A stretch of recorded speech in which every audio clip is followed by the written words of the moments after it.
How you doing, ladies and gentlemen? Here's another episode regarding the charcuterie board. Today I've got 3 different figs that I'm going to go over. These are all Brebba crop. This is the Italian 258. It's about 56 grams. This originated in the 1980s from a collector known as Todd Kennedy. In the middle here, we have Violette de Bordeaux, or VDB, aka Negrone or Angelique, or if we were in France, they would say Figue de Marseille. Okay, this originated in France right around 1692, according to my research. And then over here, this is kind of a mystery fig. I used to call this one last year, if you remember. Those that have been with me for a while. I called this Russalella, and you can't find Russalella anywhere. So I dug up a little bit more research, and I don't know if this is, but I'm going to call this Rubella, R-U-B-E-L-L-A. This originated from the Mediterranean. I got this from a person in Oregon about 2 years ago, and now what I'm going to do is I'm going to cut them in half. But as you can see here, the larger figs with a decent size eye, very small eye, and this is the Rubella or Russalella, is the one that's drying on the tree. So I'm going to start. I'll cut these in half. Okay, and what I did here, after I cut them in half, I had a couple of friends over yesterday. They tried the soft fig cheese that I made about a couple of weeks ago.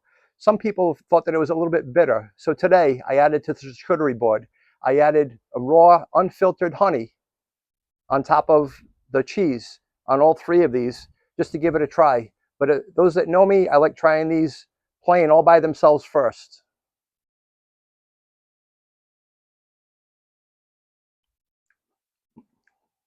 Very nice. Italian 258, it's almost like a steak. Okay, now I'm going to go with the VDB.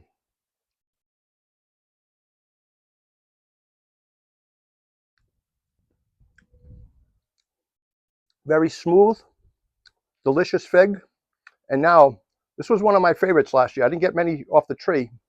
The Rubella or Russalella, I'm not sure which one.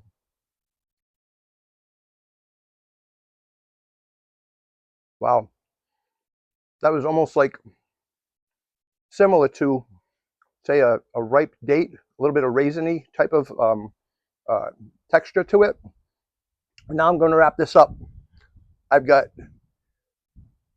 a little surprise today.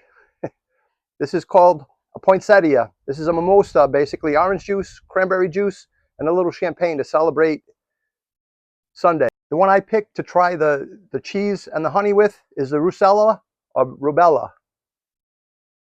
Oh, goodness gracious. That nails it. Catch you later.